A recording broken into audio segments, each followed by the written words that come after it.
Okay, so today we are going to start a new chapters, which is your two-port networks. Okay, this is a small topic, but its weightage is good. Like every year in every stream, at least one questions you will get in gate papers from these two-port networks. So concepts are limited. There are 3 to 4 kind of concepts, and if you know, but here there is something called the standard results actually. So those standard results you should definitely memorize to answer the questions in less time, right? So let's see. So here, first there is a term we are using a port. Now, what is the meaning of port? Port is a pair of terminal using which energy can be given into the network or can be taken out from the network. So port is a pair of terminal. So this is a port. So this port, okay, this is comprises of a pair of terminal. So this is a terminal, this is a terminal. So this is basically a pair. And this pair is, we are calling this a port. Similarly, this is also a port. So port is a pair of terminal through which energy can be injected into the circuits or energy can be taken out from the circuits. Okay. Now, two-port network means there are 2 ports. So this is a ports and this is a ports.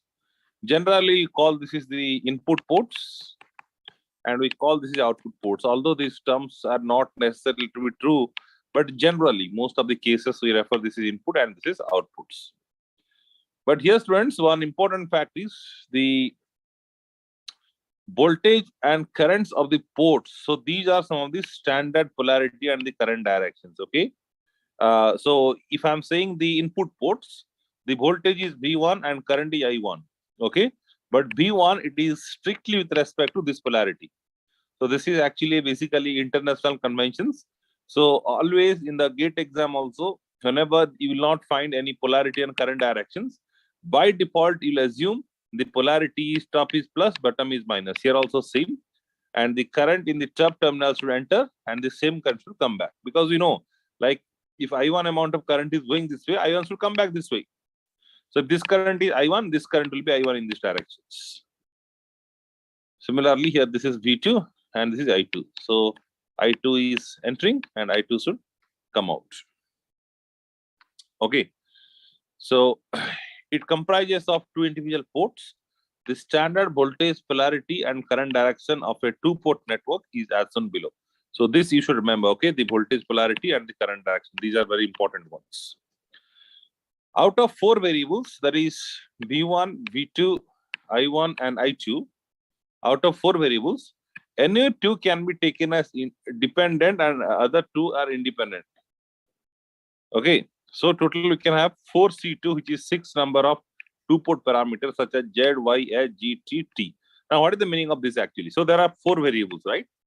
So what we'll do is, we'll do something like this. So out of these 4 variables, okay, 2 variable we'll select and these 2 variable will express in terms of the other 2. For example, among these 4, so let's say I'm selecting V1 and V2. So V1 I'll express in terms of function of I1, I2. Similarly, V2 also I'll express in terms of I1, I2. Are you getting or not? So that is what I mean. Or let's say you are selecting V1 and I2. So this V1 and I2, you can express this as function of V2 and I1. Okay, na? So this is something like this. So any 2 variable you can select it and you can express these 2 variable in terms of the other 2. So like this, how many different combination you can get means it is 4C2. Out of 4 variables, 2 variable you are selecting and you are expressing the other 2 in terms of this. So how many combinations are possible means 4C2, that is your 6. So that's why we have 6 number of 2-port parameters. Their name are Z, Y, small h, small g, capital T, and small t parameters. And here, students, this is one important assumption. The 2-port network can have any number of dependent sources, but should not have a single independent source. Okay, inside this box, there should not be any kind of independent source. This box can contain any number of dependent source, no problem, but it should not contain an independent source, because if it contains independent source, then two-port network is invalid. Okay, no two-port analysis should be done. This is basically basic assumptions. Similarly, it can contain any number of RLC elements, but the initial condition of LC must be 0. So, what is initial condition? We'll learn in the inductor capacitor topic. But remember, this box can also contain inductor capacitors, but the initial condition must be 0. So, this is also a condition you should remember. Okay. So, then, students, we discussed something known as the symmetrical two-port network and something known as the reciprocal two-port network. So these are two things we discussed. One is called symmetrical two-port network. Another one is called the reciprocal two-port networks. From this also, there are questions in the GATE papers in the past years. Good number of questions from these segments. All right. Now, what is the meaning of symmetrical two-port networks and what is the meaning of reciprocal two-port networks? Remember, students, whenever I'll discuss regarding symmetrical, it always deals with the parameters one ports. That is the voltage and current of the same ports. I mean, you can select either the input port or you can select the output ports. But while dealing with reciprocity, so if one quantity is from input side, other quantity is from the output side. What it means is, you see how I'm explaining, then you'll understand actually. So symmetrical two-port network, the definition is, if the ratio of excitation to response at both ports remains same under specified conditions, then the two-port network is said to be symmetrical two-port networks. So what I'll do is, so I'll connect a source here, right? So I'm connecting a source here, V1. And because of this, let's say the current is I1. Okay. Okay, fine. Then what I'm doing is, so I'll be connecting a source V2 and I'll finding I2. So if this ratio, V1 to I1 ratio, if this is same as the V2 to I2 ratio, then it is symmetrical two-port networks. It is symmetrical two-port networks. So that is what, this is the important points. Ratio of excitation to response at both ports. But whenever I'm saying the excitation to response, ratio of excitation to response, so this both excitation and response, these are from the same port. These are from the same port. Excitation is input port, means response will also be from the input port. It should not happen, you are giving the excitation here and you're taking the response here. Okay, so similarly here also you see, if I'm giving the excitation here, the response is also from the same ports.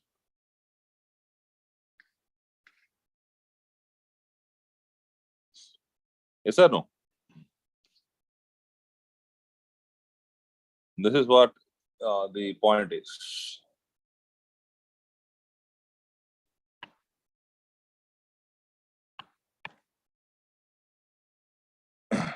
And one more the way is, one of the simplest ways.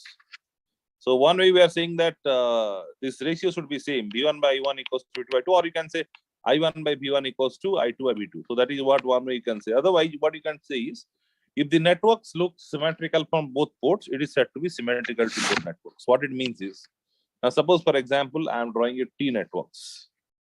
If I draw a T network, it will look like this. So this is your input port and this is your output ports.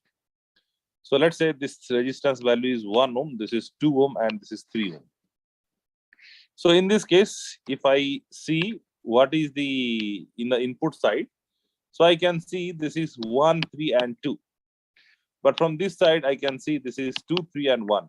So the point is, whether the network is looking same from both of the end, it's not looking same.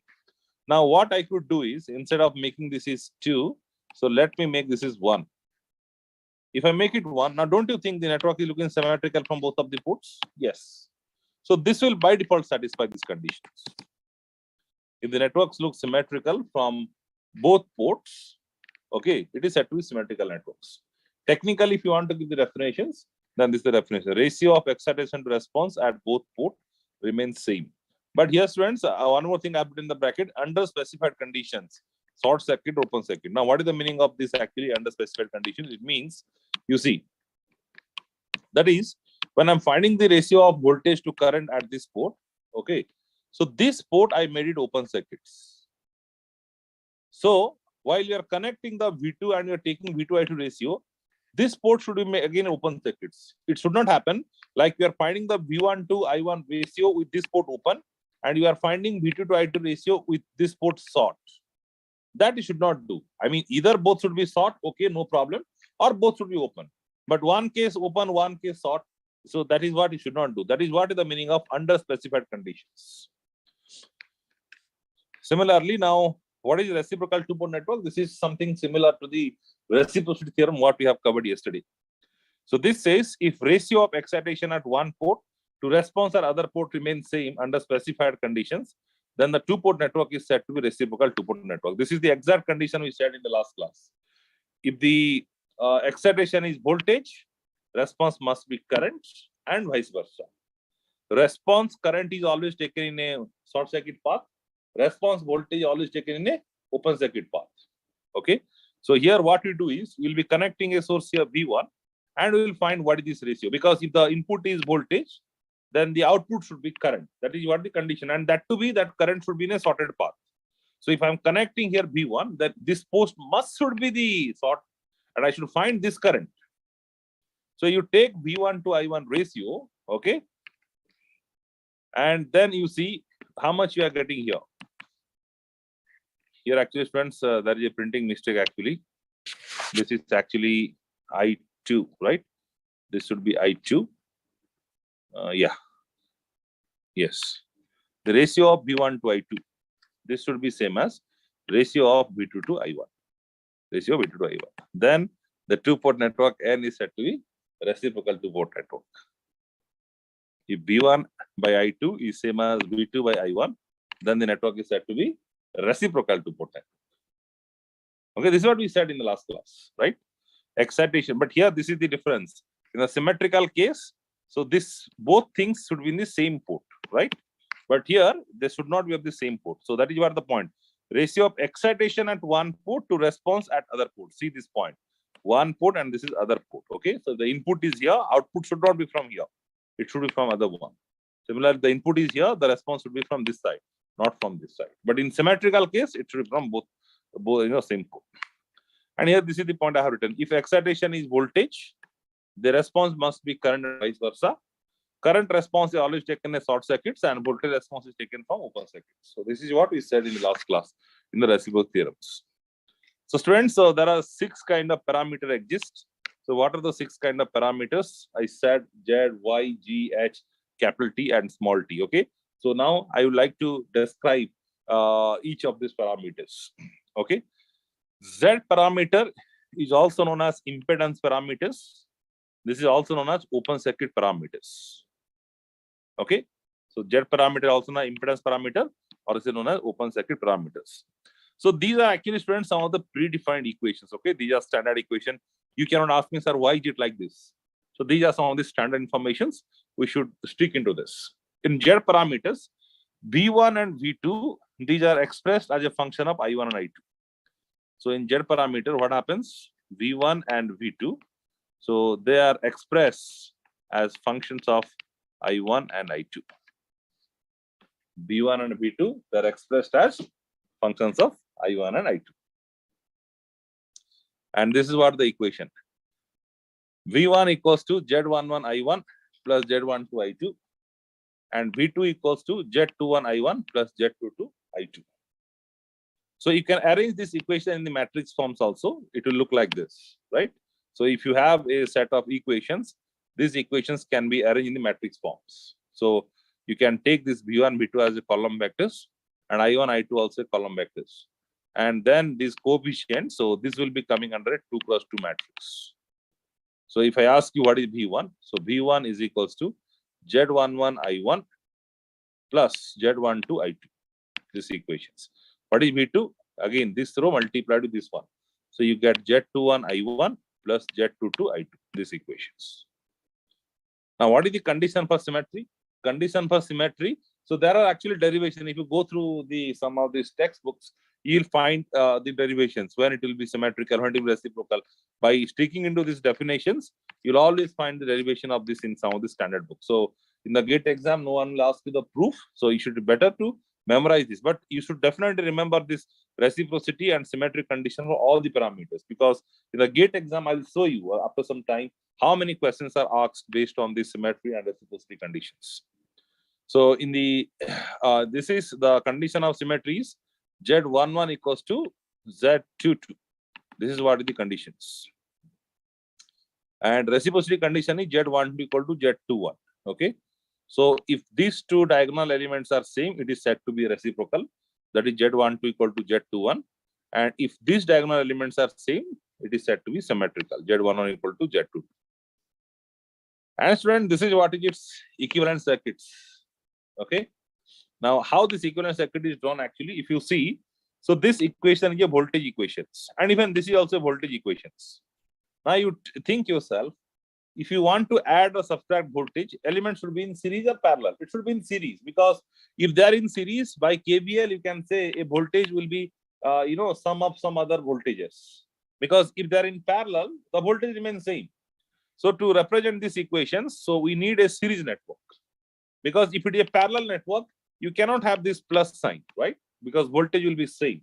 If you want to add or subtract voltages, they should be definitely in this series. So here, this is V1, and the current is I1, I know. So I need a term Z11 I1. I need a term Z11 I1.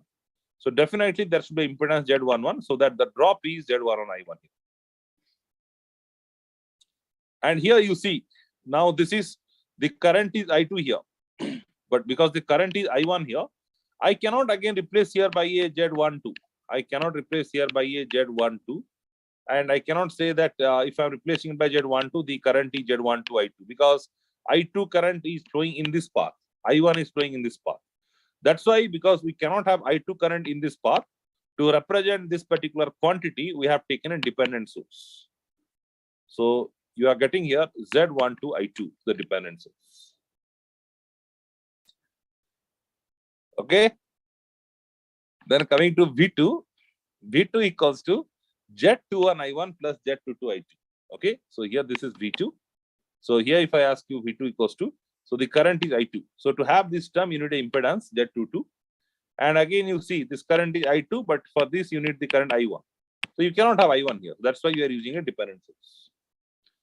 So this is what is the corresponding circuit is. Hopefully this point is clear. And friends, actually, why we are calling this is the open circuit parameters. What is the reason behind calling it is open circuit parameters? See, so if I analyze this particular circuits, if I ask you, tell me what is Z11.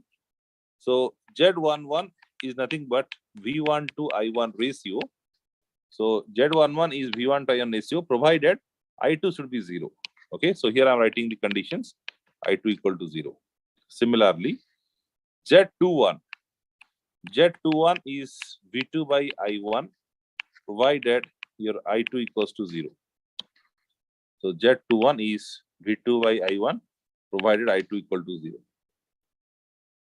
Okay. So similarly, if I ask you, what is your Z12? Z12 is V1 by I2, provided I1 equals to 0. And Z22 is V2 by I2, provided your I1 equal to 0. Yes or no? What is Z22?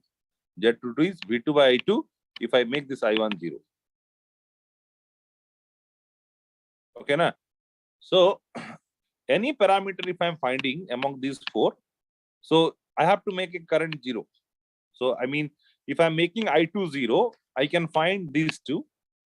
If I make I1 0, I can find these two. That means to find any of the parameters, one of the current you have to make it 0. And we know very well, current of 0 ampere is equivalent to open circuits. Voltage of 0 volt is equivalent to short circuits. Current of 0 ampere is equivalent to open circuits. So if you want to find any parameters, so the one of the ports should be definitely made open circuits.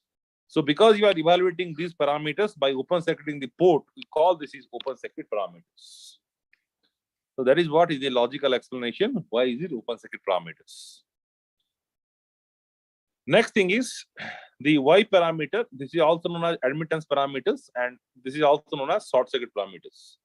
And students, why we are calling it is impedance parameter? Because the dimension of Z is ohms.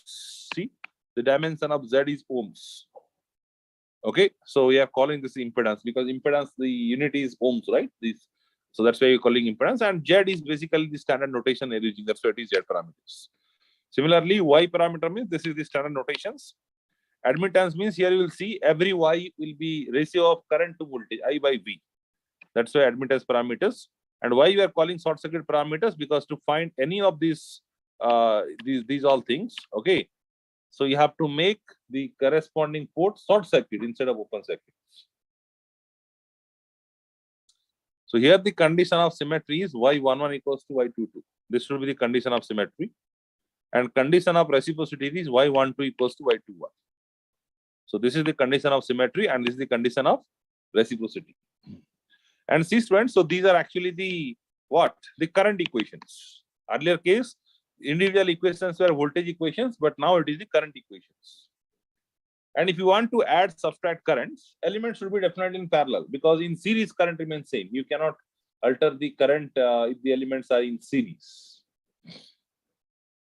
So that's why the equivalent circuit, if you see, so these are coming in parallel. Okay, so you can see. And students, remember always that the dimension of this Y11, these all things are mho.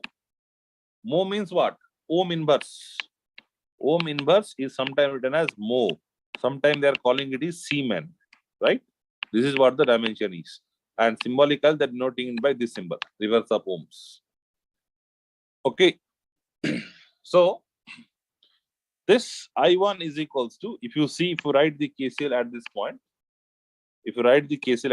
I1 is equals to, this is a current source whose value is Y12 V2.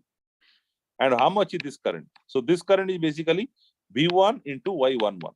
Because in a branch, current I is equals to, okay, it is V by R.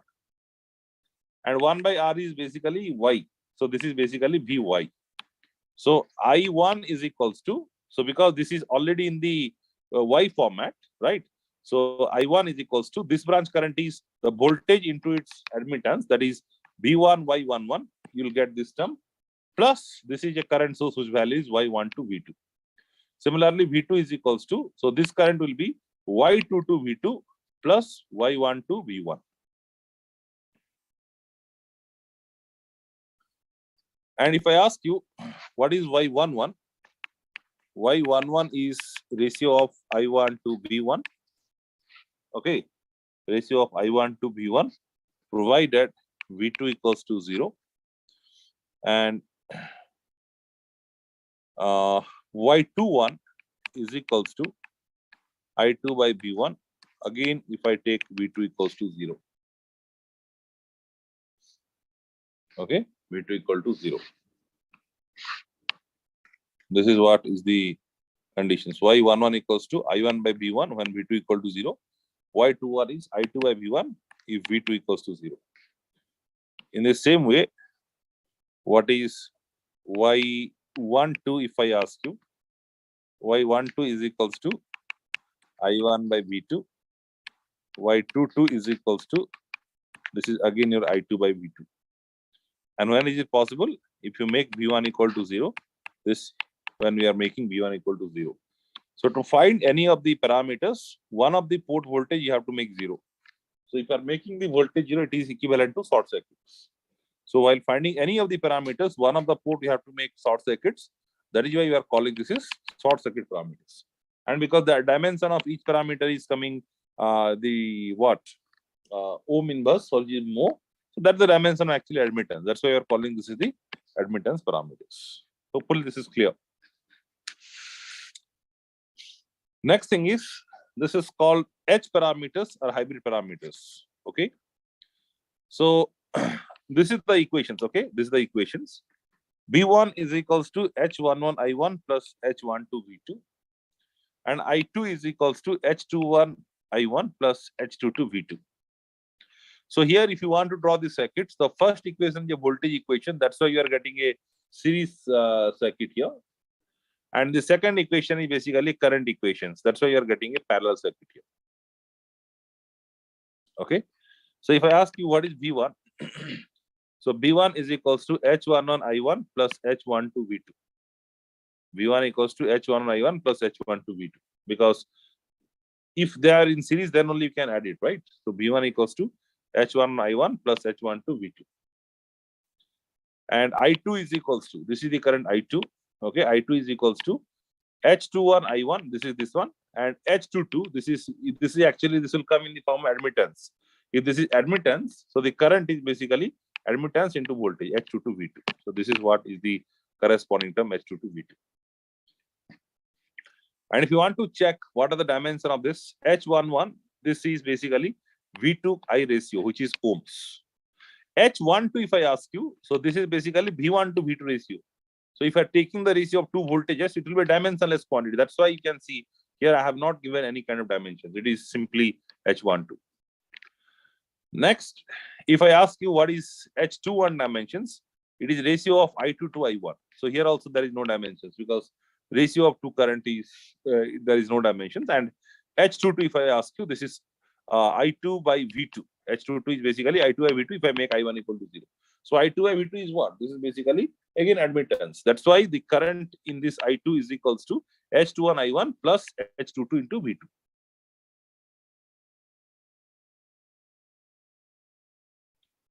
And what is the condition of symmetricity in this case?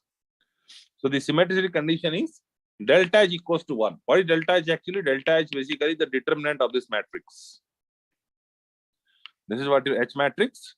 The determinant of this matrix should be equals to 1. So what is the determinant of this matrix? Product of this and this, H11, H22 minus H21, H12 equals to 1. This is what are the conditions. And what is the condition of reciprocity? H12 should be equals to minus of H21. So this condition will satisfy for reciprocity conditions.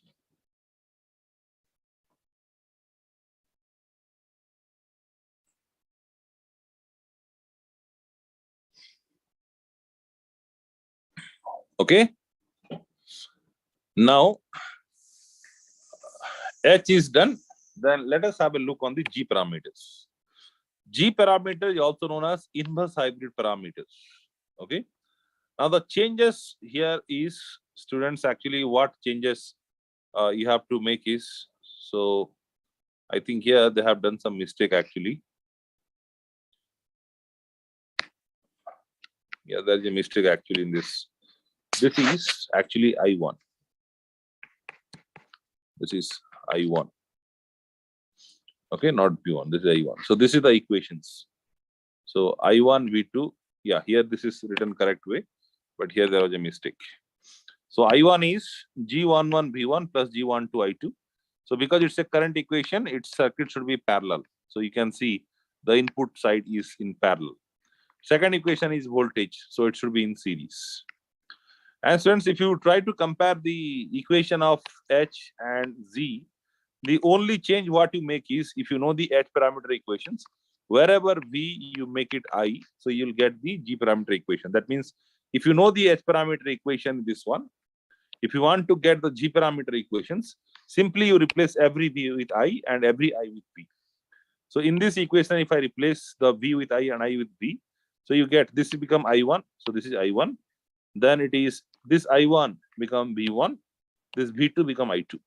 And of course, every H should be replaced by G. So V should be replaced by I and H should be replaced by G. So this is what is the condition.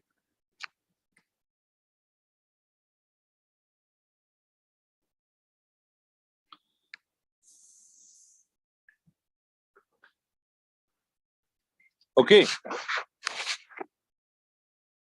Fine.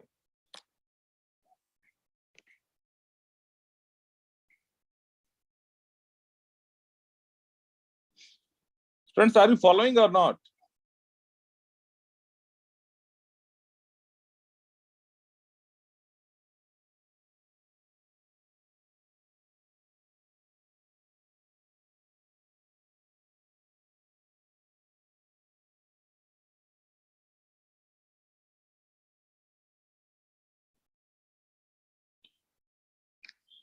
So here also, if you see, the G11 is basically what? What is G11?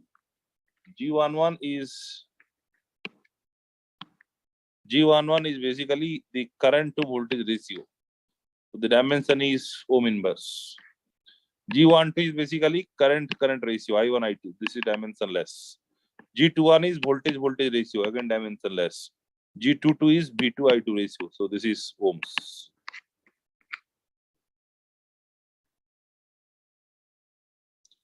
And the condition of symmetry in this case is delta G equals to 1. That is, the determinant of this matrix should be equals to 1. And the condition of reciprocity is G12 should be equals to minus of G21. And the equivalent circuits, okay, you see. So this is I1 equals to, okay. So G12, I2. So G12, I2 is missing here. Plus, so this current will be G11, V1, right? Because G11 is in the what admittance forms. So the current will be admittance into the voltage. So admittance is G1 into the voltage V1. This is what your I1.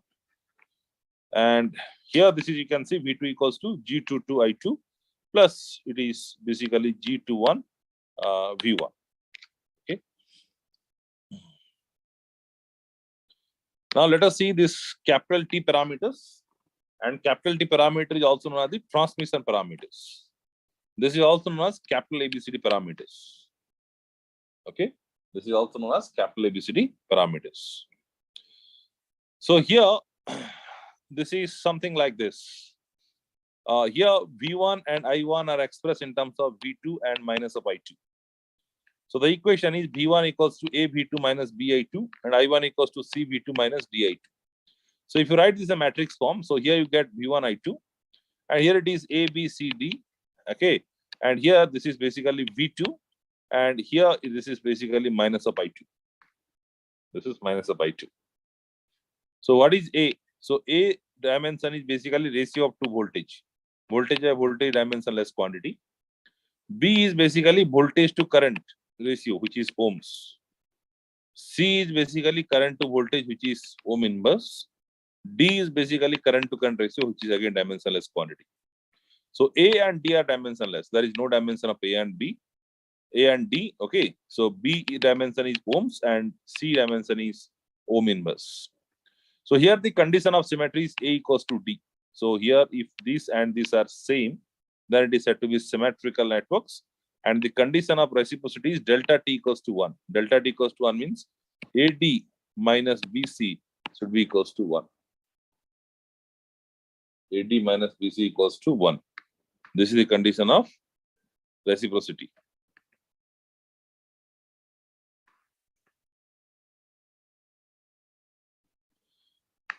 Okay, so here, if you see the first equations, this is a voltage equations. So if it is a voltage equations, so elements should be in series. And second equation, it's a current equation, it should be in parallel. But the point is, this is V1 and this is I1. So the first equation is saying input loop should be in series. And the second equation is telling the input loop should be in parallel. Because current means you need parallel, voltage means you need series. But simultaneously, how can you be making the input in series and parallel? Because this needs series, this needs parallel. How can you do it simultaneously? It is not possible. That's why the equivalent circuits of this capital ABCD parameter does not exist, and I haven't drawn it here. Okay. Next thing is this is small t parameter. This is also known as inverse transmission parameters, or this is also known as small ABCD parameters. Here the difference is, students, wherever this suffix 1 is there, you make it 2, and 2 you make it 1. That means wherever subscript 1 is there, you make it 2, 2 you make it 1. So you will get the corresponding small t parameters from capital T. So here is V1. So I'm making this 1 to 2. So this is becoming V2. This is A V2 minus VI2. So you get it is A V1 actually. Here there is a mistake. This is V1. Okay. A V1 and this is BI1, right? Similarly, I2. So here this is 1, this is 2. Here this is 2, this is 1. Here this is 2 and this is your 1. Okay. So this is what is the equations. So V2 I2, okay, is equals to, if you write in the matrix form, it is small a, small b, small c, small d, and this is your V1 and this is minus of I1. So here if you see A and D, these are dimensionless quantity because A is basically ratio of two voltage and D is basically ratio of two current. So these are dimensionless quantity. So what is B? B is voltage to current ratio, ohms, and your C is basically current to voltage ratio, which is ohm inverse. Here also the condition of symmetry is small a equal to small d, which was something similar to this. And here the equivalent condition for reciprocity is again similar. Delta t equals to 1. That means this determinant value should be 1. That is AD minus BC equals to 1. So here also the V2 means output loop. Output loop should be in series, and this is telling that output loop should be in parallel. How can you represent the output loop both series and parallel simultaneously? That is not possible. That is why the equivalent circuits of this, it does not exist.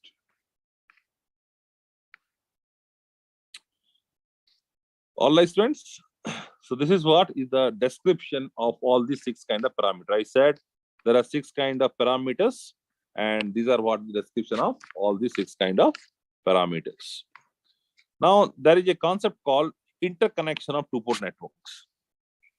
Okay, that means if we have two individual networks, two individual two-port networks, then how do you interconnect them? The first one is series interconnection. Second one is parallel interconnections. Third one is series parallel. Fourth one is parallel series. And the last one is cascade connections. There are 5 kind of interconnections. So let us see them one by one. Okay. So series interconnection. What is the meaning of it? Series. So this first series is meant for the input ports are in series. And this series is meant for the output ports are also in series. So when we will say the input port are in series, when you say, okay, the input side are in series, okay, see. So the, okay, so when can you say it actually? So if you say they are in series, their current must be same. If two elements are in series, their current must be same. So here, this is the current I1, okay. If I'll tell that these ports and this port are in series, so their input current should be same. So if this current is I1, then I1 will come out. And again, this current is same I1 and this will come out. So this is satisfying or not? The input current to both of the ports are same. So they are in series. Similarly, output port, this current is I2 and this current is I2. That is also same. They are also in series. So this is called series. So simple logic, second line of first network should be connected with first line of the second network.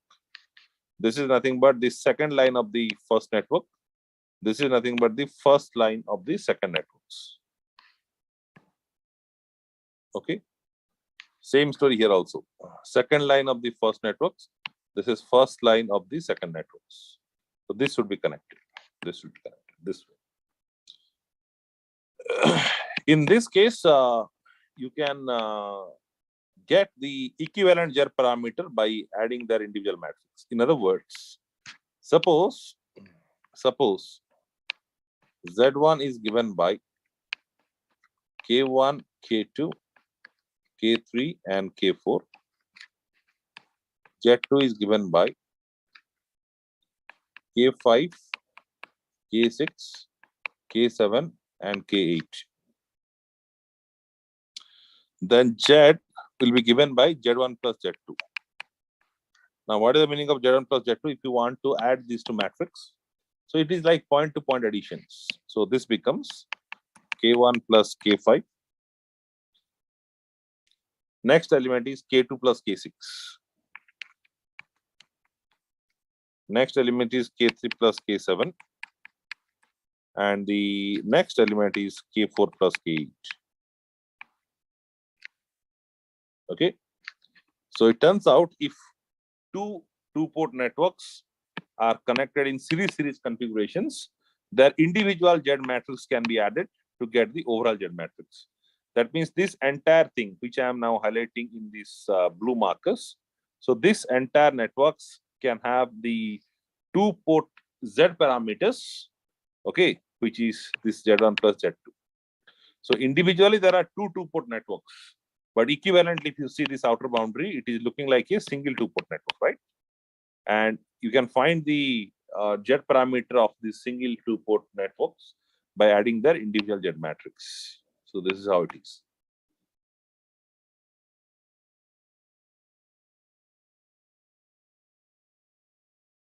Okay. All right. Now, let us see the next configuration, that is parallel configurations. Series done. Now it is parallel. So remember, student, these points are very important. Okay. In series, which parameter can be added? Answer is Z parameters. One of the simple way to remember this is whether series Z will be added or something else will be added. So depending on the circuits. So here, both ports are in series. So it is series. In case of Y, both ports are in parallel. I mean, parallel configurations. So in case of Y parameter, parallel will come into pictures. In case of H parameters, input port in series, output ports are in parallel configurations. So in H parameter, your series parallel will come into pictures. In case of G parameters, your parallel series will come into pictures because this is parallel and this is series.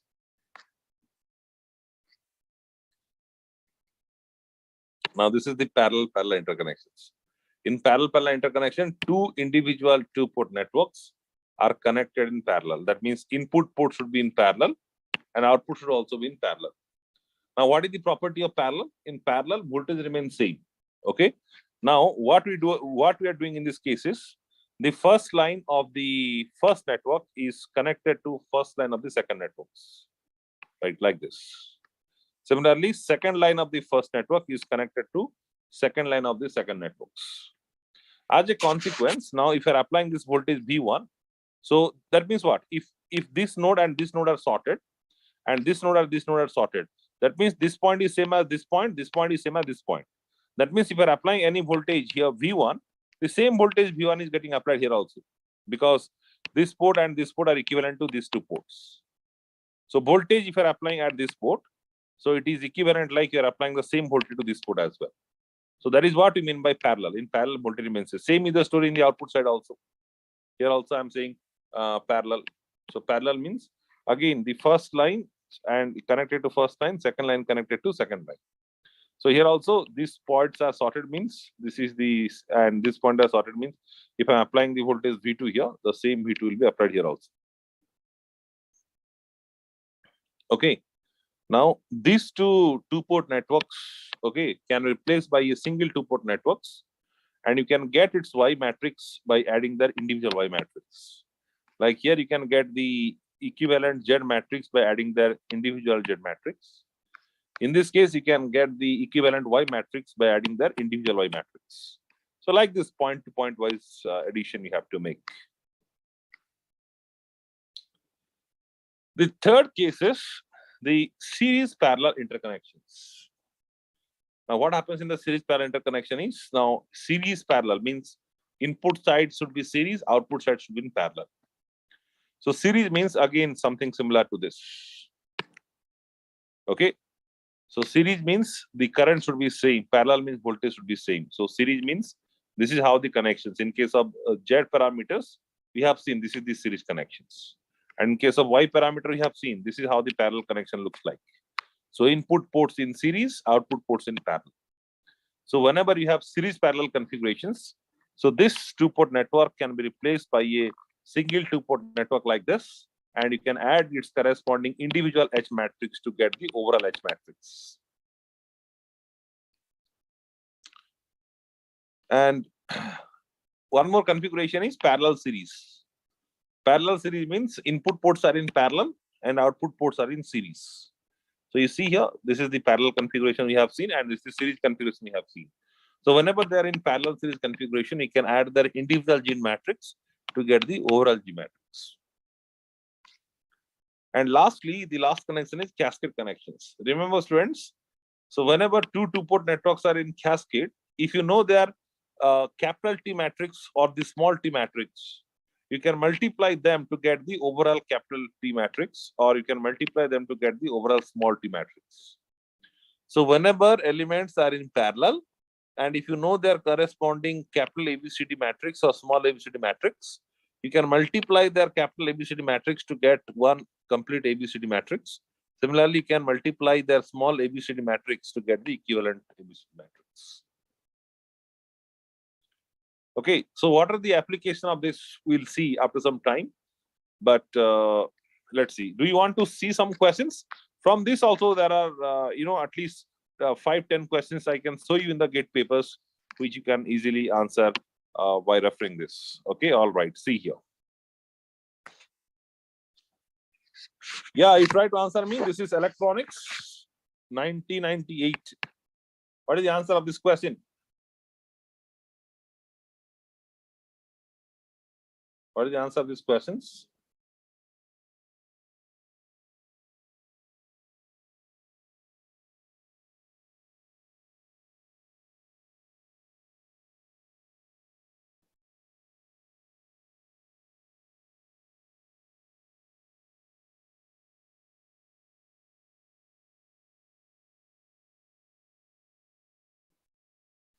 What is the answer of these questions? Two two-port networks are connected in parallel. Okay, they are connected in parallel. Okay, the combination which is represented as single two-port network, the parameters of these networks are obtained by addition of individual what? What is the answer? Parallel means parallel, parallel. So it is Y. Actually, they should say parallel, parallel, but parallel means it means that they're saying in both put there in parallel. It should be Y parameters. The condition, okay, AD minus BC equals to 1 for a two-port network implies that the network is what?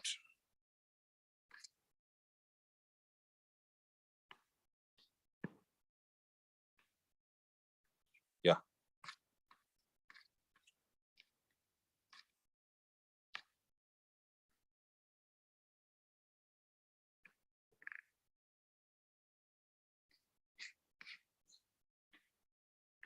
Yes, friends. See, tell me the answer to the second questions. So this is AD minus BC equals to 1. So AD minus BC equals to 1. This is the condition, right? If you see, this is the conditions. So this is the condition is for reciprocal. This answer is reciprocal. A is the right answer. Question number 3, we haven't solved yet. We'll come into that. Question number 4, you can answer. Two two-port networks are connected in cascade. The combination is to be represented as a single two-port networks. The parameters of the networks are obtained by multiplying individual what? So they are in cascade. The term cascade is important. If they are in cascade, we can multiply their ABCD parameter to get the equivalent these things. Okay. And question number 5, we haven't solved yet. Question number 6, you see. Question number 6. So the two-port network to be reciprocal. So reciprocal means this is the conditions. Y21 equals to Y12, right? If you see the Y equations, this is the equations. Y12 equals to Y21.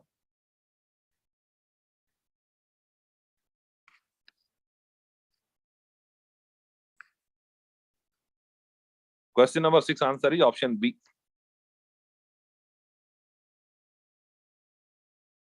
Okay, option B. 7, you leave it. 8, 9, 10, 11, 12. These all things we haven't covered yet. Okay. What else you can answer?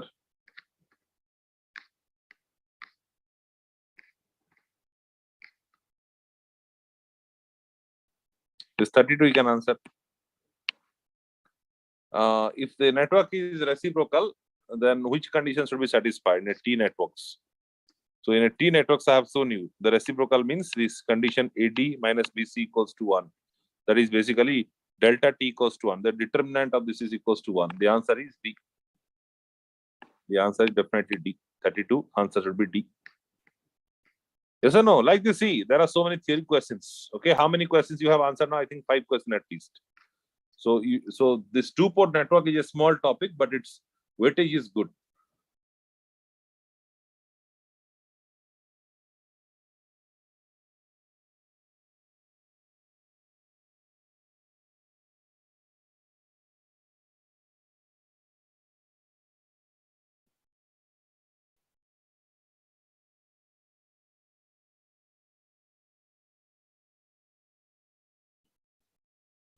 All right.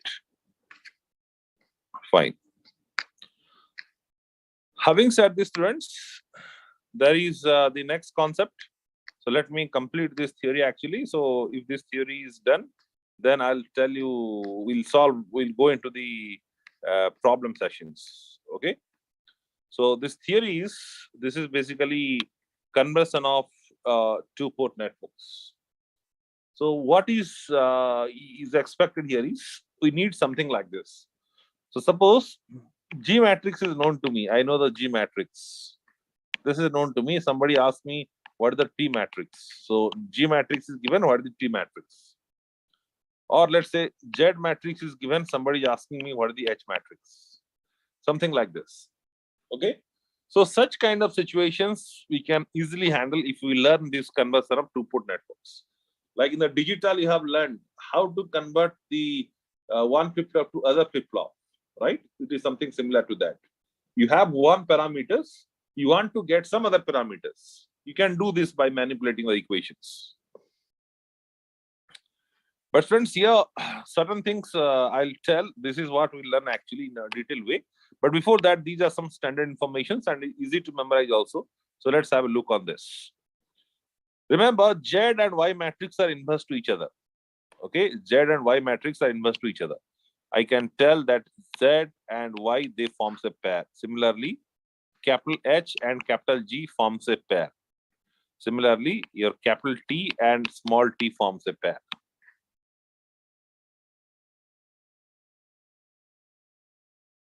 Okay.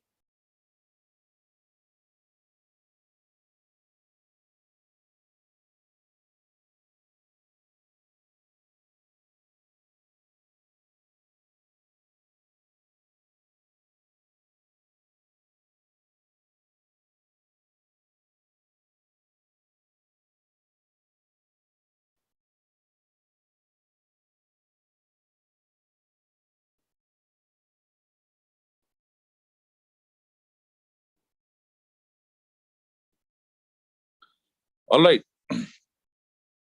So in this pair, what happens is, so if you know the Y matrix, if you take its inverse, you get Z matrix.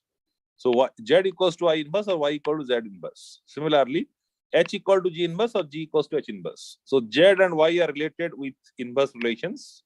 This is a pair. Similarly, G and H are related with the inverse relation. So these two are also pair. So I believe, friends, all of you know, like if you have a matrix, a 2x2 matrix, how to find its inverse. In mathematics, all of you know how to find the inverse, right? So if this is what the Z matrix, if I ask you to find its inverse, so what you do? 1 by the determinant of this. So 1 by product of this and this minus this and this. So 1 by Z11 into Z22 minus Z21 into Z12. Okay. Then these two you should make interchange. So Z2 will be coming to Z11 place, Z1 will be coming to Z22 place. And you should put a negative sign on this and this elements. That's what it is. So 1 by determinant of this matrix. Okay, so these two should be interchanged and you should put negative sign here. That is what it is. So this is how I actually do it. But friends, while dealing with this T and T, okay, T and T. So here I am saying that Z, Y are related to inverse relations, H, G are also related to inverse relations. But this T and T, they are not related to inverse relations. I cannot tell that T equals to T inverse or small t equals to T inverse. So this is not correct. So how do you find actually this is, of course, they are not related to inverse relations, but this is somewhat kind of similar to the inverse relations. So here is the case actually. So if you know the capital T matrix, you can get the small t matrix this way. So what I have done here actually, it is basically 1 by determinant of this matrix. 1 by AT minus BC. Okay. Then, so here these two should be interchanged. So D is coming here and A is coming here. And here, what we do is, here we are putting a negative sign, earlier cases. But here we are not putting negative sign. So here you see this B and C which are there. So I'm not putting here minus B and minus C. Okay. This should be as it is. This is the only change you have to make. So that's why I said, but can I say this is what nothing but the inverse of this? You cannot say like that, because if you are saying this is inverse of this, the negative sign should definitely reflect here and here. Okay. It is not exactly inverse, but kind of inverse. Just remember, this negative sign you are not supposed to put. Same is the story with this also. So if you know the capital small t matrix, you can get the capital T matrix just like inverse, but the negative sign you should not put. So T is not equals to inverse and small t not equals to capital T inverse. Apart from above 6 cases, if you need to convert between any two other matrix, then their corresponding equation should be manipulated as shown below. Okay. So these things you should remember. Okay. So Z, Y, H, G, T, T. This you remember. But now there are some other things. Like let's say if I'm saying what is Z in terms of G or what is H in terms of T. So these all cases, how do you handle? So for that, we have some systematic techniques actually, right?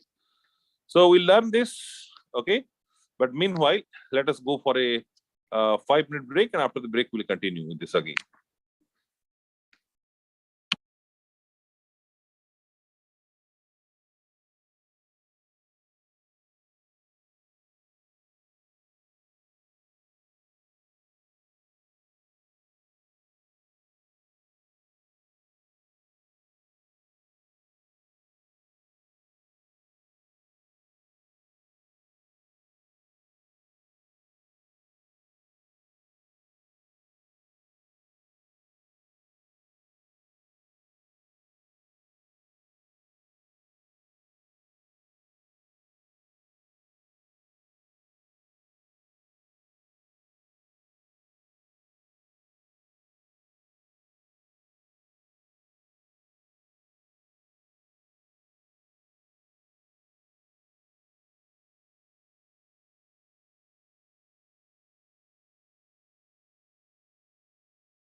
Okay, students. So let us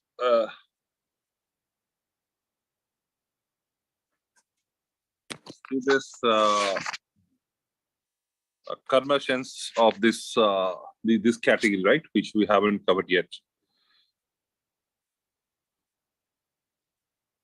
Okay.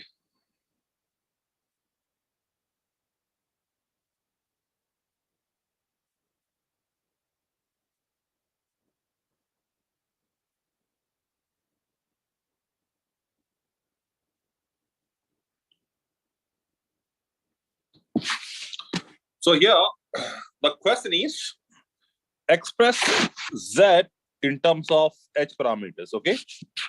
So here this is for sake of example I have taken. You can take any other cases, no issues.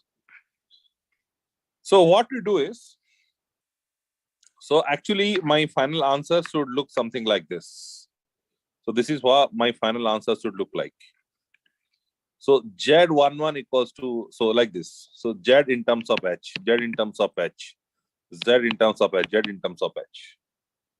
So this is what we expect. Every Z should be expressed in terms of H. Yes or no? So how do you proceed? Okay, see. What we'll do is, so we'll first write the equation of Z parameters. This is the standard Z parameter equations. And this is the standard H parameter equations. So first you write Z parameter equations, then you write the H parameter equations. Okay. If I want to express Z in terms of H, what you have to do is, you have to rearrange the equation of H in such a way that, so here also you should have you should get V1 in terms of I1 I2. Like here the point is, here it is V1 is in terms of I1 V2. So if you want to get the value of Z11 and Z12, okay, so you have to make sure like it is coming like something into I1 with something into I2, but here it is V2. So these you should look into. So what should we do then? Or how should we proceed? So for that, what you do is, you try to see what are the variables present in the first equations. So in the first equation, the variable presents are V1, I1, I2. In the second equation, it is V2, I1, I2. In the third equation, it is V1, I1, V2. In the fourth equation, it is I2, I1, and V2. So V1, I1, I2, V2, I1, I2, V1, I1, V2, and I2, I1, V2. Okay. So these are the variables present in each of these equations. So student, what you do is, so let me put a line here actually. So now you try to compare. So this V1, I1, I2 is present with any of these equation or not. I mean, this complete V1, I1, I2 should present in any of these or this. So V1, I1, I2 I need. So here V1, I1 and V2, I need V1, I1, I2. So this is not matching. Whether is it matching? So here you need what? V1, I1, I2, but here it is I1, I2 and V2. This is also not matching. So what I did is, I checked this V1, I1, I2. Is it present in any of these and this equation? We got none of this equation is containing this V1, I1, I2. Now the next set of comparison I should do. So I should check this V2, I1, I2, whether this V2, I1, I2 is present in this or not. So in the first case, here it is V1, V2, I1. You need V2, I1, I2. So this is not matching. But is it matching? Yes. You need V2, I1, I2. You see V2, I1, I2. This is perfect match. So I'm putting a tick mark on these equations and these equations. Now what I'll be doing is, so because I know that this V2 is in terms of this I1 and this is I2. So what I'll do is, I'll try to rearrange these equations like V2 in terms of this I1, I2. So that this equation we can compare with these equations. So Z21 and Z22 value you can easily get. Okay. So that is what I have written here. So this is equation 1, 2, 3, 4. So manipulating equation 4. So this equation I'm manipulating. Now what I should manipulate? Because this and this are matching. So I need V2 in terms of ion I2. So here, so this V2 I'm expressing in terms of ion I2. Just you have to take this term to other side and you have to divide this H2. And if you do that, you get this. So V2 is equals to minus of H21 by H22 into I1, right? So you take this term to this side, right? So you get minus sign and you have to divide this H22. So you get it is minus of H21 by H22 into I1 and 1 by H22 by I2. So this is what you get. Now you compare this equation, which is equation number 5, with equation number 2. I mean this equation.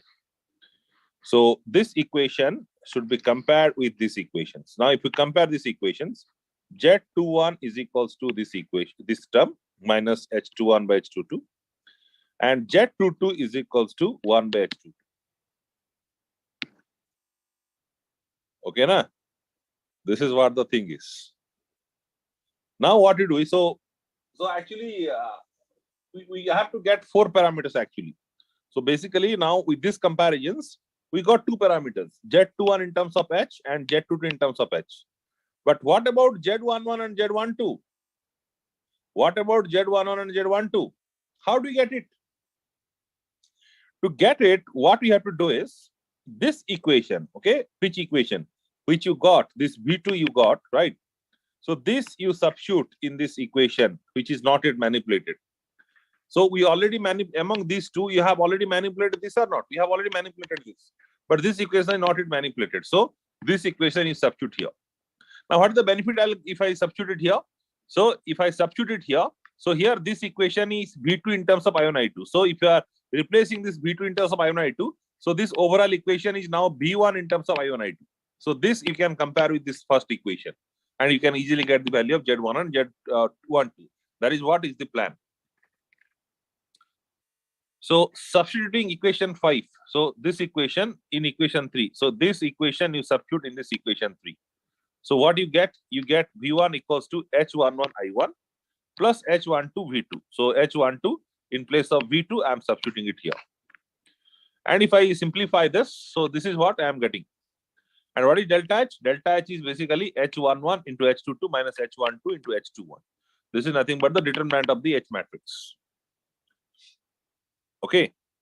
So now you can easily compare this equation, which is 6, with the first equation, this one. If you compare like that, so Z11 value you get this much and Z12 value get this much. So the Z matrix, it will look something like this. Have you understood this or not? So for practice purpose, let me solve one more questions. So you'll get more idea. So suppose I'm asking, express G parameter in terms of what? Let's say it is capital T parameters. So like here we got express Z in terms of H. So here I'm saying express H in terms of T. What is the equation of, express G in terms of T. So the equation of G and T I'll take as it is. So it will take time for me to write it down. So I'm copying as it is. So this is the equation of G.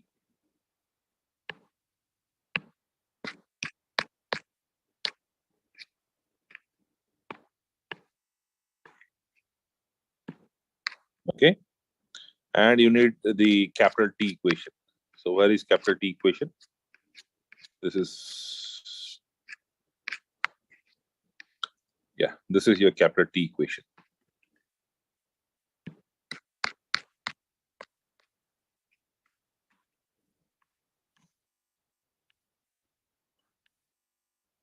So now you compare. In the first equations, the variable present are I1, V1, I2. I1, V1, I2. In the second equation, you have V2, V1, I2. In the first equation, you have V1, V2, I2.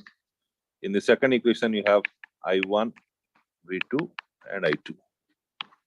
Now, whether I1, V1, I2, I1, I2, V1, I1, I2, V1 is present here, not present here. I1, I2, VR not present here also, right?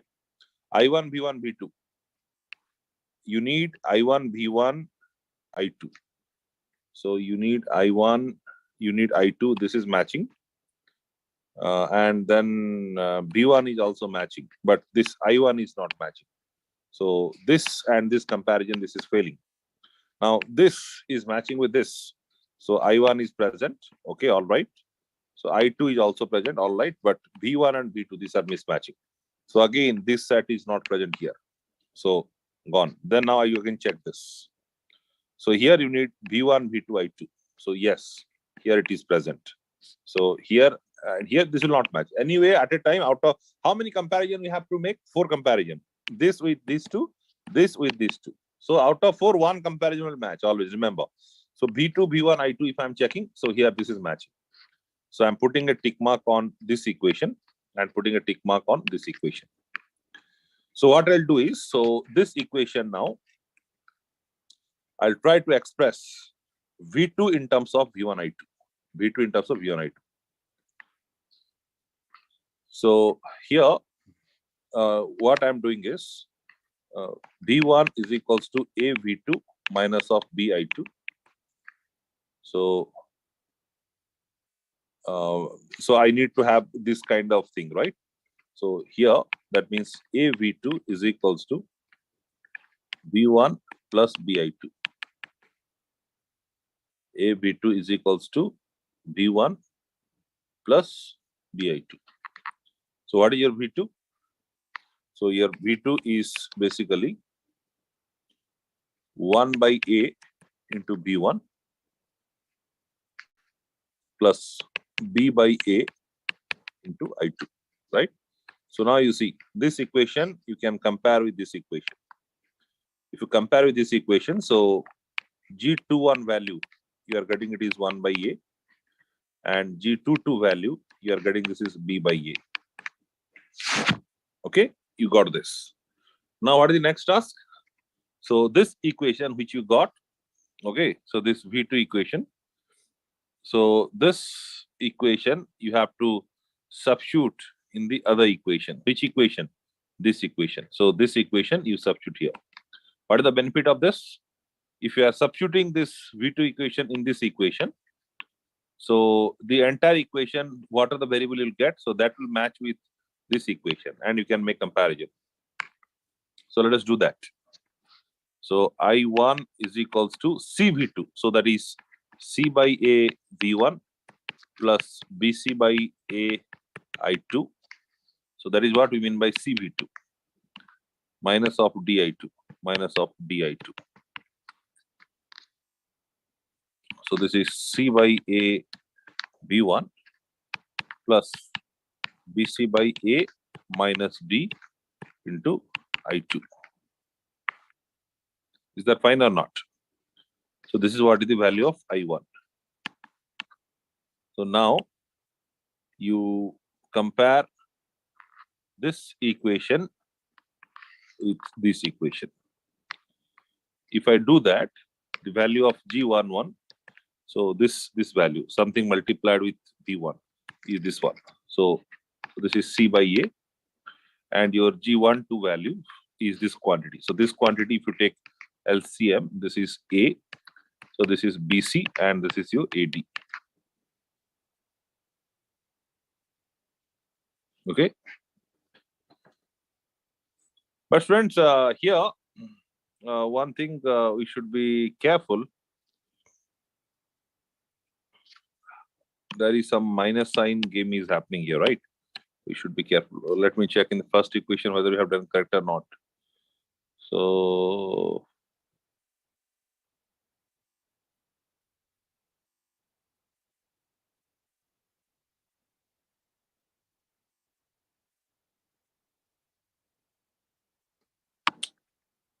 one second.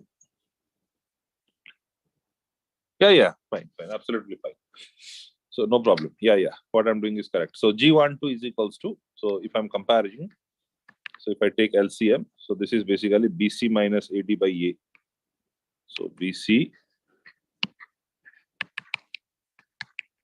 minus AD by A. So this is what is the answer. Have you understood or not? Students, tell me. Is it clear to all of you?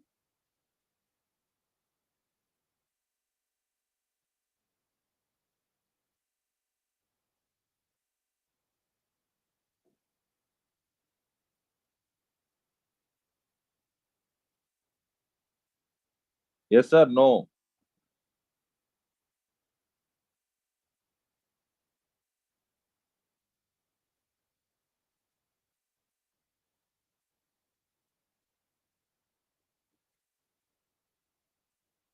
So this is how actually you are supposed to solve the conversion in this way. Okay.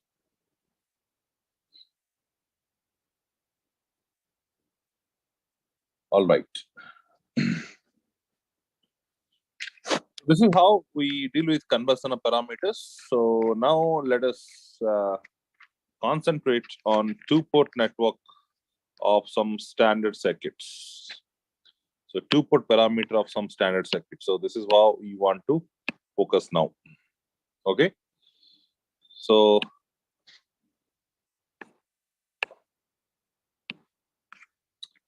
let me take this. So this is basically your T network. Okay. So this is basically your T network. Okay.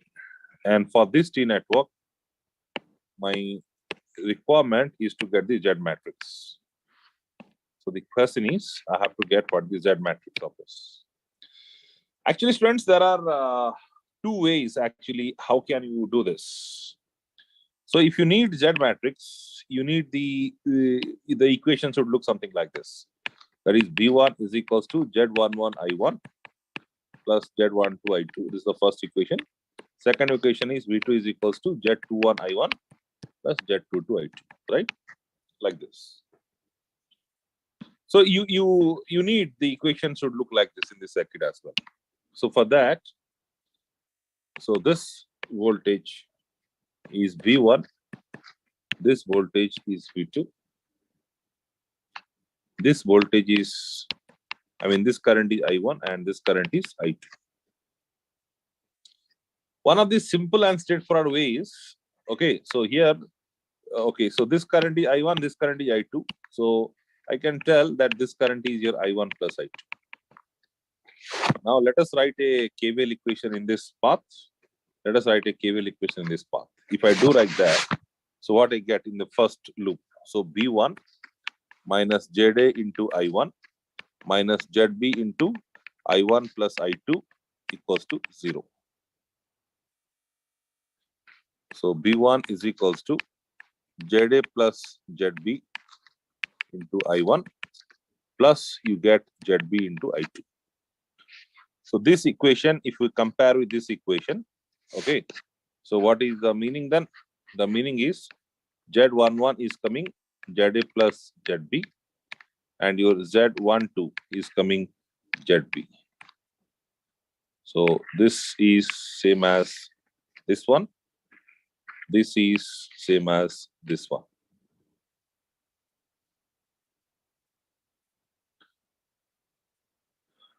Okay.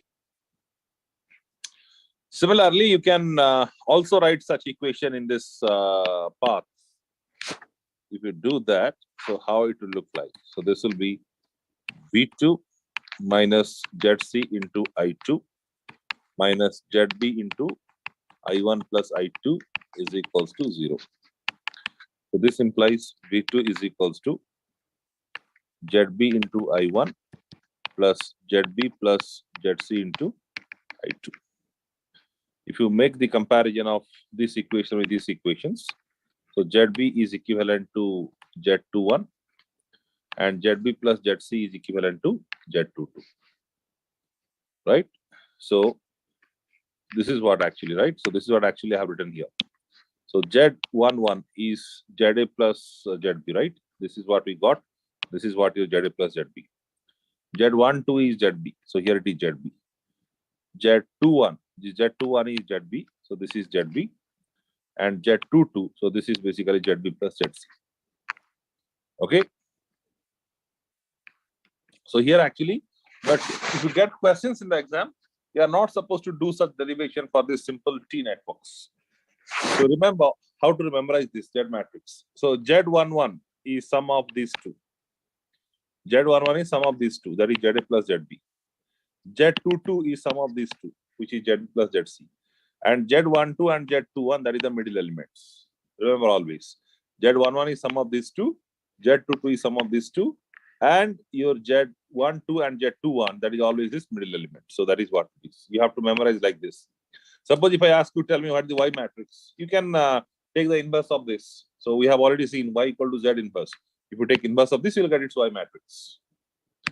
Friends, this is what one of the way actually, how can you solve this problem? Otherwise, somebody can also make the argument this way. What argument somebody can make is, so if we stick into the standard definitions, so what is my standard definition says? My standard definition says, let's say if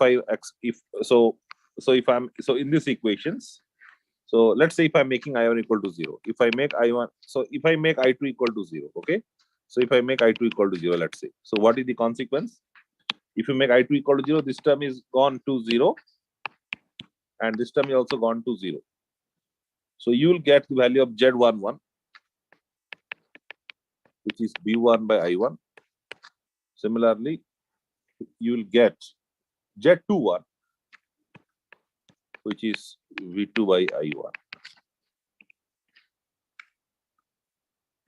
Okay. So like this. So you can always stick into these definitions and we can again solve it. So how we'll solve it? So if I'm saying if I2 equal to 0, that means what? Output port is open circuit or not?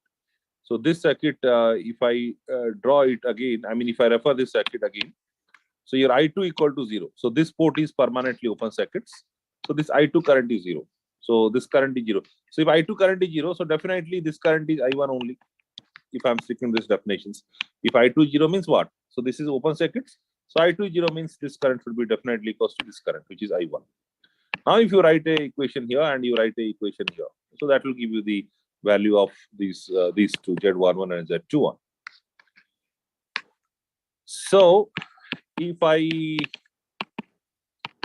one second, if I do it, so V1 minus ZA into I1 minus ZB into I1 equals to 0. So what is B1? B1 is ZA plus ZB into I1.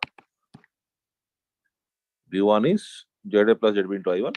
So B1 by I1 ratio, which is Z11. So this is basically ZA plus ZB.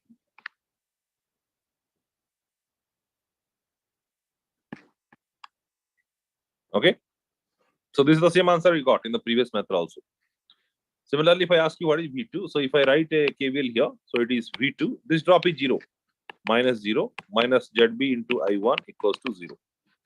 So V2 equals to your ZB into I1.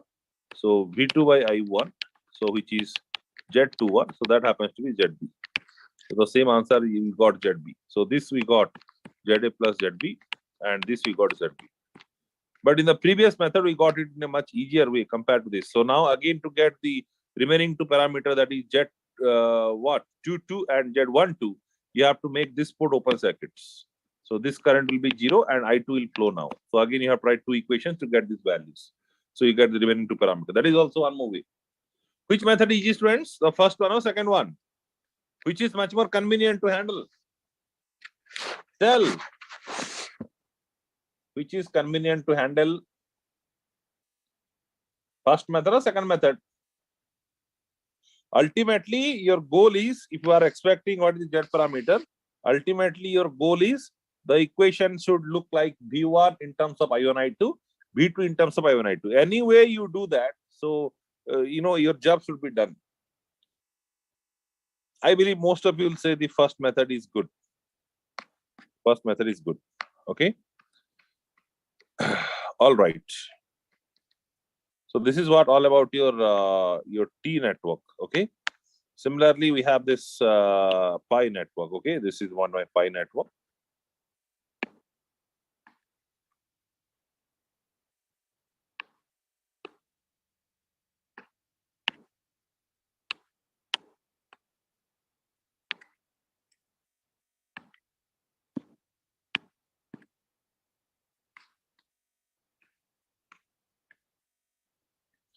This is what is my pi network. Okay. And for this pi networks, my requirement is to get the Y matrix. Okay. So how do I get it? So let me take this point is ground. Okay. So this voltage is V1. This current is I1. This voltage is V2. This current is I2. So now let us try to write the nodal equation at these two nodes. Okay, at these two nodes. So if I'm saying this branch voltage is V1 and this is grounded, so there's nothing wrong. I can say this voltage is V1. In the same logic, I can say this voltage is V2. So if I'm writing the nodal equation at this node, remember this YA, YB, YC, these are in the admittance form. I mean, the dimensions are ohm inverse, not ohms. So what happens if you know the admittance and the voltage, then the current is voltage into admittance. V by R or you V into Y, both meaning are same. So at node 1, if I write, okay, the current is I1. So this current is I1. This is the incoming current. This should be sum of this current and this current. If I write KCL at this junction or nodal equation, whatever, incoming current is I1. This is sum of this current and this current. So what is this current? So this current is voltage into admittance, V1 into IA. And what is this current? This current is voltage is V1 minus V2 into YB. Why I'm taking V1 minus V2? Because currents will always from plus to minus. Because if you take V1 minus V2, then only you can make it plus minus. So this is what? Plus minus. Then the current will go this way. So the current is definitely V1 minus V2 by into YB. So I1 is equals to YA into V1 plus V1 minus V2 into YB. Is that fine? So your I1 is equals to, if you take V1 common, it is YA plus YB into V1 minus YB into V2. I1 equals to YA plus YB into V1 minus YB into V2. So this is one equations, and if you compare this with the standard equation of Y matrix, I1 equals to Y11 V1 plus Y12 V2. So this is what is the value of Y11, and this is what is the value of Y12 minus of YB. Similarly, you can write the equation in the this one. Okay, if you write the equation there, so incoming current is I2. This equals to, so this is V2 into YC plus V2 minus V1 into YB. Right. So this current is this current, which is V2 into YC plus this current. So plus minus. So V2 minus V1 into YB. If you simplify this, so you get this is I2 is equals to minus of YB into V1 plus minus of YB into V1 plus YB plus YC into V2. YB plus YC into V2. You compare this equation, I2 is equals to Y21 V1 plus Y22 V2. If we again make comparison, Y21 equals to minus of YB and Y22 equals to YB plus YC. So this is what is the thing which is written here also. If you compare, you see here, Y11 is YA plus YB, right? YA plus YB. So this is YA plus YB. Y12 is minus of YB. So this is minus of YB. Y21 is minus of YB. So this is minus of YB. Y22 is YB plus YC. So this is the results. You can again get these all values or these all results by going by definition methods, but I don't suggest that. You go by this method, it's convenient to deal with. And here also it is easy to remember, Y11 is sum of these two, which is YA plus YB. Y22 is sum of these two, which is YB plus YC. And Y12 equals to Y21, which is negative of this admittance, which is minus of YB. Hopefully this is clear. Hopefully this is clear. Now, what I'm doing is, so in this circuits, so if I make the value of ZA and ZC as 0, I mean in these circuits, if I make value of ZA and ZC equal to 0, so how does this will look like? Now, don't you think if I make that value ZA and ZC are 0, this will look something like this? Okay, let me take these two. Okay.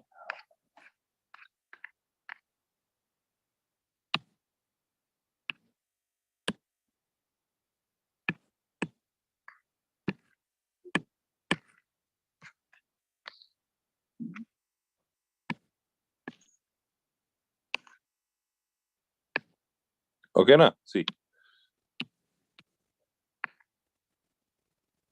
Yeah. Yeah. See.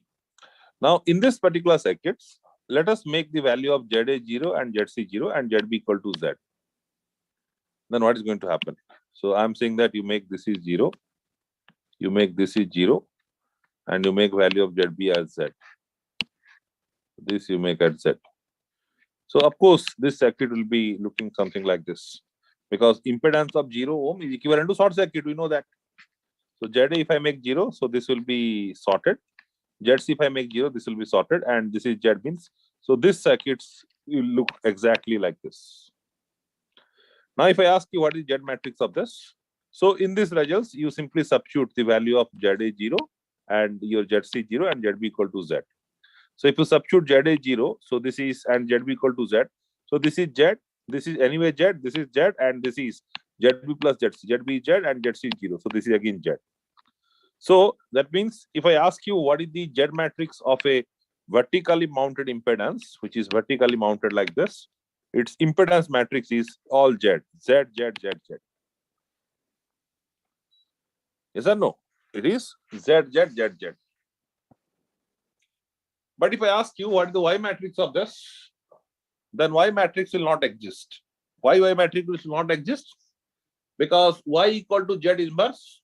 And you know very well in mathematics, inverse of a matrix can be obtained if determinant is not equal to 0. If determinant of a matrix is 0, its inverse does not exist. So if I ask you, you take the inverse of this. So you see Z square minus Z square. This is, the determinant is coming 0. You cannot apply the inverse here. So Y matrix does not exist for this elements. And students, so I have already told you how to express one parameter in terms of others. So if you know the Z matrix, you can express the Z in terms of T. And if you find the T matrix of this element, this looks something like this. So this is also helpful if possible. So this you remember. For a single element like this, you can have a T matrix like this, which is 1, 0, 1, and this is 1 by Z. All right. See, impedance 0 means its value is short circuits. But if I say admittance is 0 means what? Its value is open circuit. Why?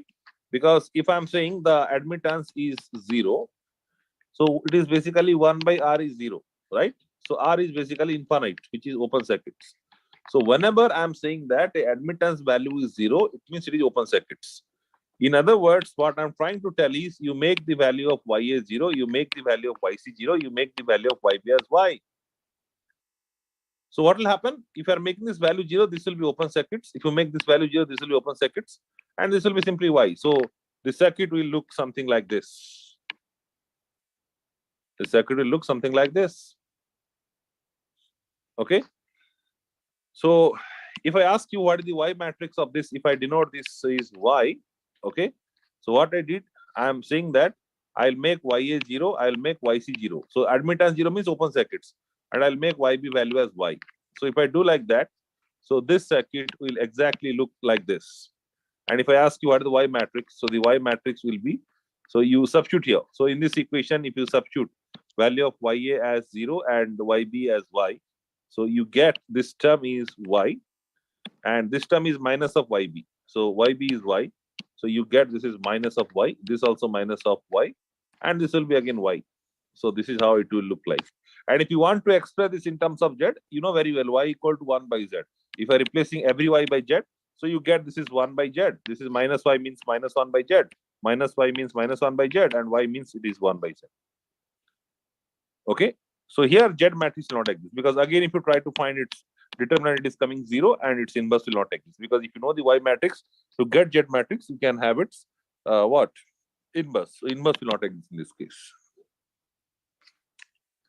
Okay. So these are two important points. And similarly, if you want to find the T matrix of this, so this is how it looks like. So 1, 0, 1, Z. If possible, I'll suggest you to memorize this. But these two things, so even if you remember these two, you can easily get into that, isn't it? So these are two important things I said. Now the next concept. So actually, standard networks means, so here you see first one, second one over, third and fourth also over. So this is your third and fourth, this and over. There are two more things, 5, 6 basically. Okay. So this is called symmetrical lattice network. Okay. So let us see how to find the Z matrix of this symmetrical lattice network. When I say symmetrical lattice network means the horizontal amp resistance are same, ZA, ZA, and the cross resistance are same, that is ZB, ZB. That is what I mean by symmetrical. If you observe the network from this end and if you observe the network from this end, is it looking same or not? Yes. So it's a symmetrical lattice network. But if I'm making all the value different, ZA, ZB, ZC, ZD, so in that case, it is unsymmetrical lattice network. Okay. So how do you get the value of what? Z matrix. So this is what the answer. So Z11 is given by sum of the diagonal element and horizontal elements. So ZB plus ZA by 2, and it is same as Z22. So symmetrical network means these two will be definitely same. Okay. So Z11 equals to Z22 is equals to sum of the impedance by 2, that is ZB plus ZA by 2. And Z12 is equals to Z21, it is ZB minus ZA by 2. Okay, so these are what the standard results actually. ZB plus ZA by 2 is Z11 equal to Z22, and Z12 equal to Z21, which is ZB minus ZA by 2. So ZB is diagonal minus horizontal by 2. Diagonal plus horizontal by 2 is Z11, Z22. Diagonal minus horizontal is what? Diagonal plus horizontal is Z11 equal to Z22. And diagonal minus horizontal is Z12 or Z21. Okay. But the question comes, how does this happens? Should I tell you or not? Or you don't need, you need actually, because there are some questions, unless until you don't have good idea on this, you may not be able to answer. So what I'm doing is, so for your reference,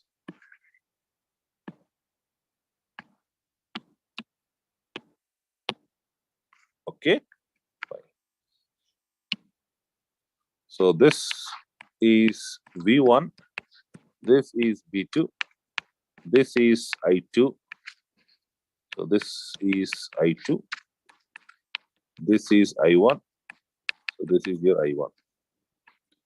So let me make this is 1, this is 1 dash, similar this is 2, and this is your 2 dash. So this circuit now I'll redraw, you see how it will look like. So this will look something like this.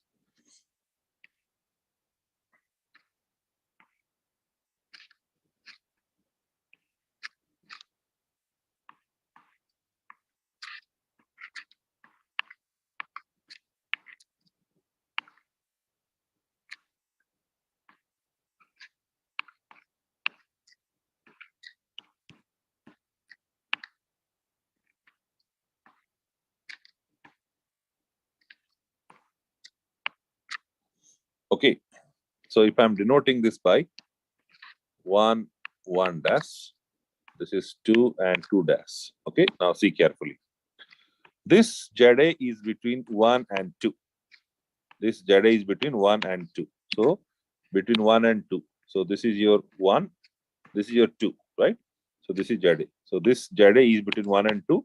So between 1 and 2, this is the element. So this is basically ZA.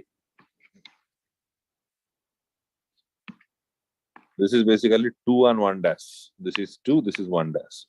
So between 2 and 1 dash. So this ZB is present, right? So this is basically your ZB. Okay. Now this is between 2 dash and 1. So this is your 2 dash and this is your 1. This is ZB. So here, this is ZB. And this is between 1 dash and 2 dash. 1 dash and 2 dash. This is 1 dash, this is 2 dash. This is ZA. This should be ZA. So this is your ZA.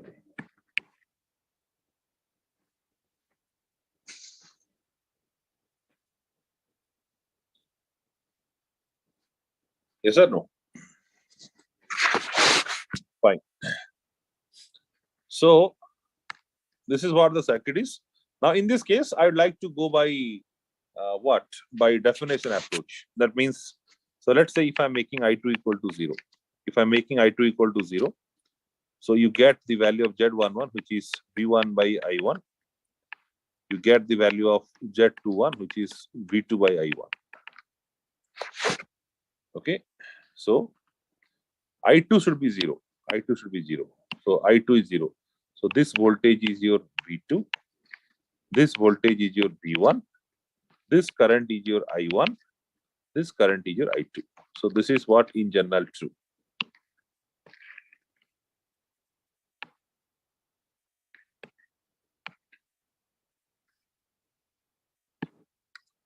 So this is what in general true. Okay. Now see.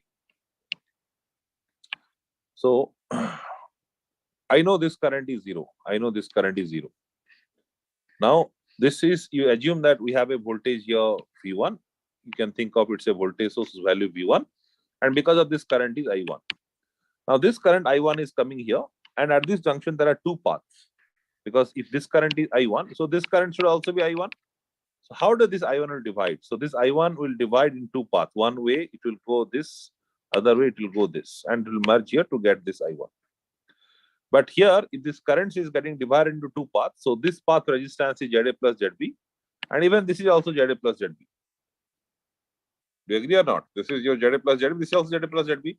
So what will happen if there are two equal resistance paths? So the current will get divided equally. So this current will be your I1 by 2.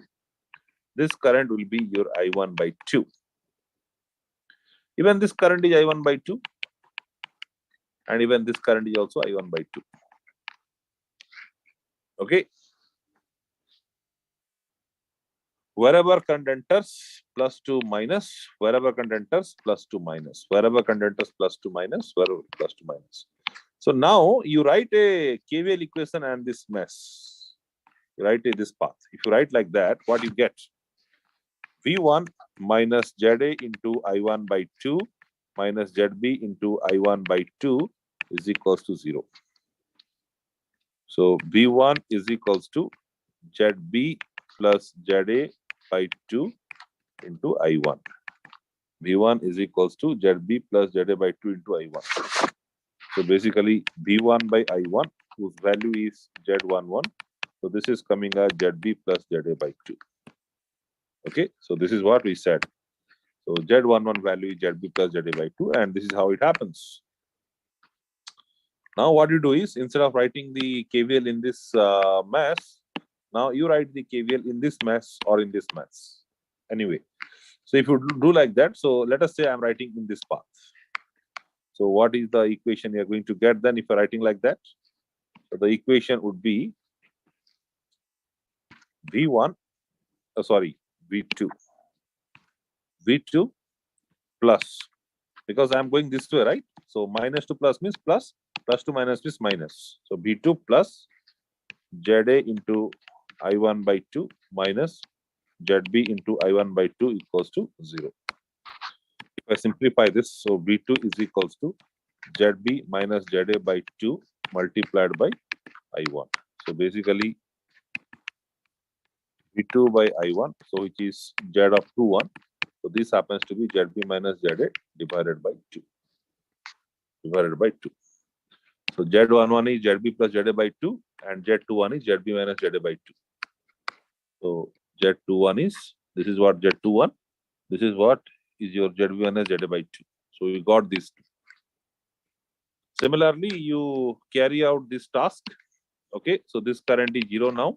So now you can connect a source here, V2, and this current is I2. So again, you write a equation in this path and you write equation in this path. So that equation you compare with the second equation of this one, and you can again continue. and you will get this results again. Okay, so that is how actually you get. Have you understood this or not? Is the concept clear to all of you? Have you understood or not? This is how it happens. But friends, I have one doubt actually. The doubt is, so suppose you imagine the situation, this is not a symmetrical two-port network. Then what will be doing then? So if it is not symmetrical network, like if this is ZA, ZB, ZC, ZD, if it is like this, then how can you do? How can you do in a sense? So this current I1, which was equally divided into I1 by 2 and I1 by 2, so this division will not be like I1 by 2, I1 by 2. In that case, you have to write the current division rule equations if the resistance of the paths are different, and you have to get the currents. And once you are getting the currents in these two paths, then you can easily again write the KVL, and you can again get this kind of equations. So that is how in 2016 a question was framed based on the unsymmetrical two-port networks. And this is actually, you proceed this way. If this is not symmetrical, then you have to write the current division rule. This is what we mean by this symmetrical lattice network. So whatever results I am just showing here, okay, this is compulsory that everybody should remember. Otherwise, it will take a lot of time in the exam, and these are frequently asked questions. So next thing is regarding the ideal transformer. It will take hardly another 4 or 5 minutes. So let us complete this and we'll close the session. So in the ideal transformer, okay, so how do we get the equations? So an ideal transformer, which is like this, okay. So I know if this voltage is V1 and if I say this voltage is V2, if I say this current is I1, this current is minus of I2 actually, because as per two-port network convention, this current is I2. If this current is I2, this current is minus of I2. So you know the transformer equations, that is V2 by V1 is equals to N2 by N1 is equals to minus of I1 by I2 as per these notations. So V2 by V1 is equals to N2 by N1 is equals to minus of I1 by I2. So this current should be outgoing. That is why I have written here in terms of outgoing. Outgoing current should be minus of I2, because as per the standard notation, this current is I2. But while writing the transformer equation, you need the outgoing current, this ratio. That's why it is minus of I2.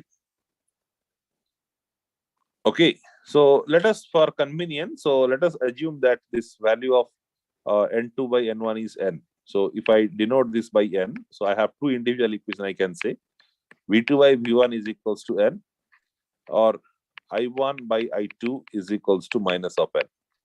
So these are what your two individual equations of from what we are getting from this transformer ratio. Okay, now let me show you how do we get the H matrix of this transformer. Okay, so H matrix of the transformer means it is like this, you see. So we know in a H matrix, what is the standard equation of H matrix? So let us copy and we'll again proceed.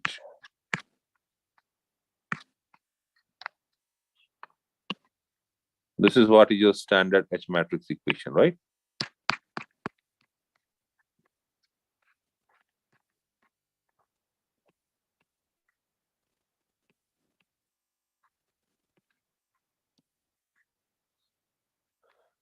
Okay, this is how it should look like. Now, if I'm arranging this equation, so I can rewrite this equation as V1 is equals to, okay, 0 I1 plus 1 by N V2. Because V2 by V1 equals to N. That means what is V2 by V1 equals to N? That means V1 is equals to what? V2 by N or not? So from this, I can say V1 is equals to V2 by N. You can say V1 is equals to V2 by N. Similarly, here, okay, you can say I1 is equals to minus NI2, or it is equivalent to say that I2 is equals to minus of I1 by N. The meaning is same. V2 by V1 equals to N, or V1 equals to V2 by N. Similarly, I1 by I2 is equals to minus n. So I1 is equals to minus ni2, or I2 is equals to minus I1 by n. So, so here, so B1 is equals to B2 by n. So this equations I can rewrite like this. So B1 is equals to something into I1, that is 0 into I1 is 0 plus B2 by n. Now, if we compare this equation with these equations, you can see here, if you compare this equation with these equations, H11 value is 0 and H12 value is basically B2. Similarly, this equations, okay, so this equation, it needs I2 in terms of I1 and V2. So I2 in terms of I1 is this equation.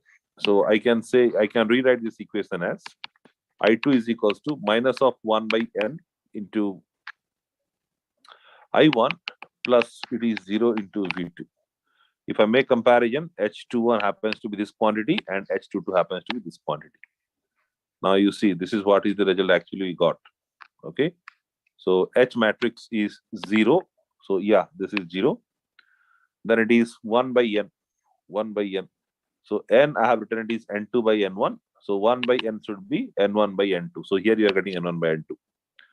Now here it is minus of n1 by n2. So it is minus of 1 by n. So yes, it is minus of this you will get. And then it is coming 0. So this is how actually you get the H matrix. Similarly, any matrix if you want to get, let it be T, G, small t, etc., you always do like this. Okay, write the corresponding standard equation like the way I have done, and then you target these two equations and make the comparisons to get these all parameters. Okay, so like in this one, okay, so which of the term is missing? Like here, while I was comparing this and this I1 was missing. So it is, you can write it is 0 into I1. Like that, you can proceed. So students actually see, so in the transformer, there is a small thing that you might have noticed or you listen now. So in the transformer, a voltage can be expressed in terms of the voltage, or current can be expressed in terms of currents. Voltage can be, primary voltage can be expressed in terms of secondary voltage, or primary current can be expressed in terms of secondary currents. But voltage in terms of current or current in terms of voltage is not possible. Voltage in terms of voltage is possible, current in terms of current is possible. But voltage in terms of current and current in terms of voltage you cannot do. In a transformer, it is not possible. That is why Z and Y matrix of ideal transformer does not exist. Why? Because in case of Z matrix, you need voltage in terms of current. Because what is your equation? Your equation is V1 equals to Z11 I1 plus Z12 I2. So in this case, you need the voltage in terms of currents.